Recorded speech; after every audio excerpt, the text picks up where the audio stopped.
So ayan, what's up mga kasunggab? Ito po kami ulit ngayon, nagbabalik ang team vlogger ng mga waray nun. Pero marumay ada ni Alicia. Tawala. Ade pa no, usanga marumay ada. Hiwalag. So ayan mga kasunggab, gumawa pa kami ng anong tawag nun? So Biko. So isisiwalat namin, ilalabas na ang sekreto kung paano gumawa ng pinakamasarap. Mas masarap pa sa'yo. Pero kasing sarap ko. Ha! What? So ngayon, ano ba yun? Nawala tuloy ako. Okay guys, balik na tayo sa topic.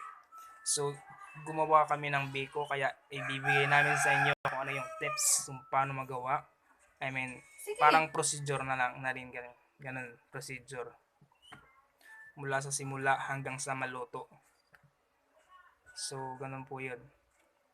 So, I hope po na may matutunan kayo dito sa ginawa naming vlog.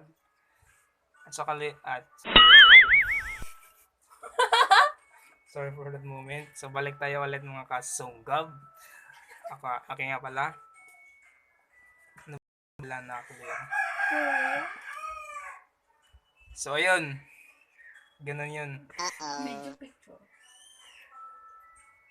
Pinso ko yato.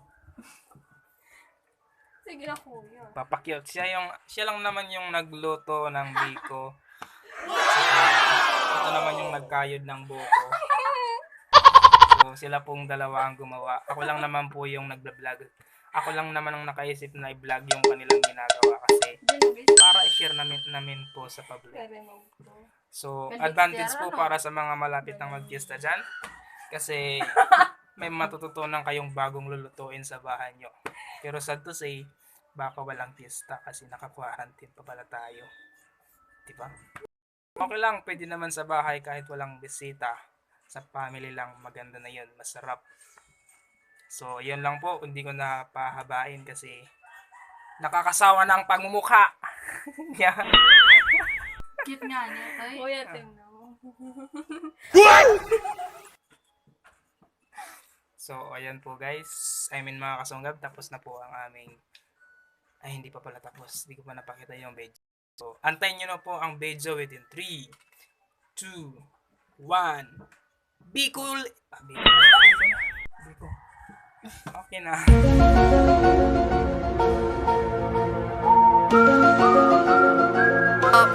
Ito po kami ngayon, magluluto ng malagkit.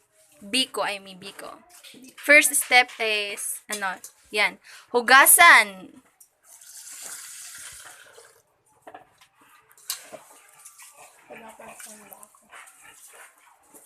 Masarap to for sure. Yan lang yung gagamitin namin. Matanggalit color.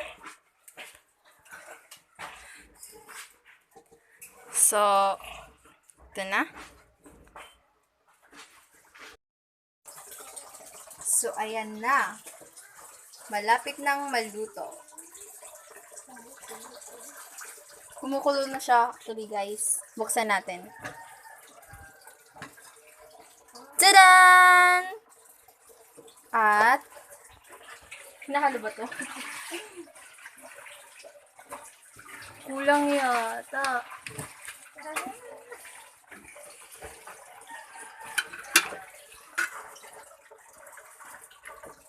Matangan mo ba yung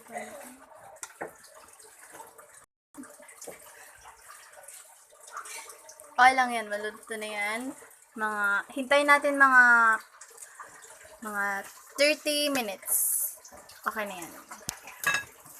Takpan na. So, ito. Pangatlo. Tcharan! Nagbiya kami ng coconut. Ayan na.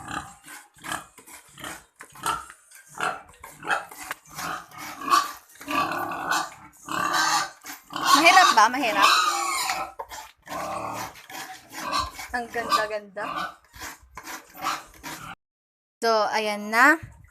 Sunod ay pinigan namin yung niyog para naman lumabas yung katas niya. At yung katas niya ay ipupunta, yun ang ilalagay sa biko namin.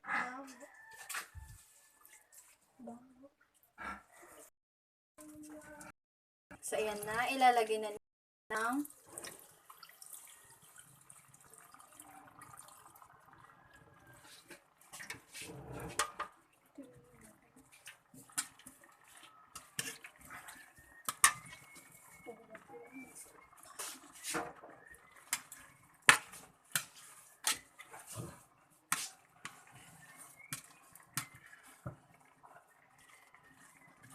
we hope na ma-perfecto.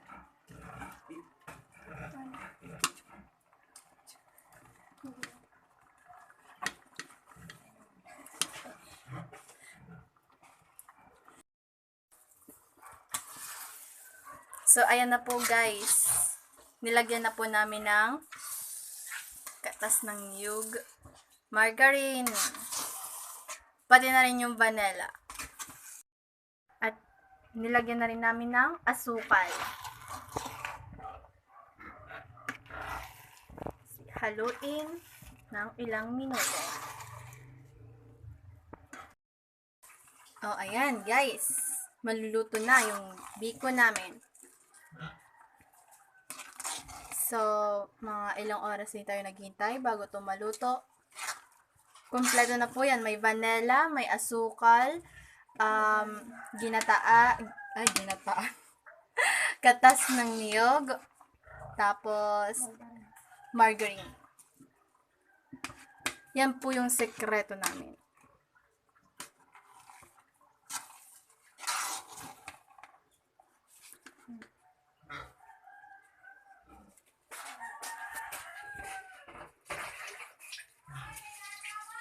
Saguta! Yo, what's up mga kasunggab? So, ayan guys. Natapos na po yung pagluluto ng biko.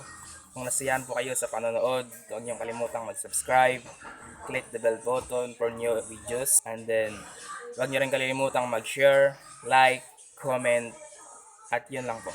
Maraming salamat po. Hanggang dito na lang po.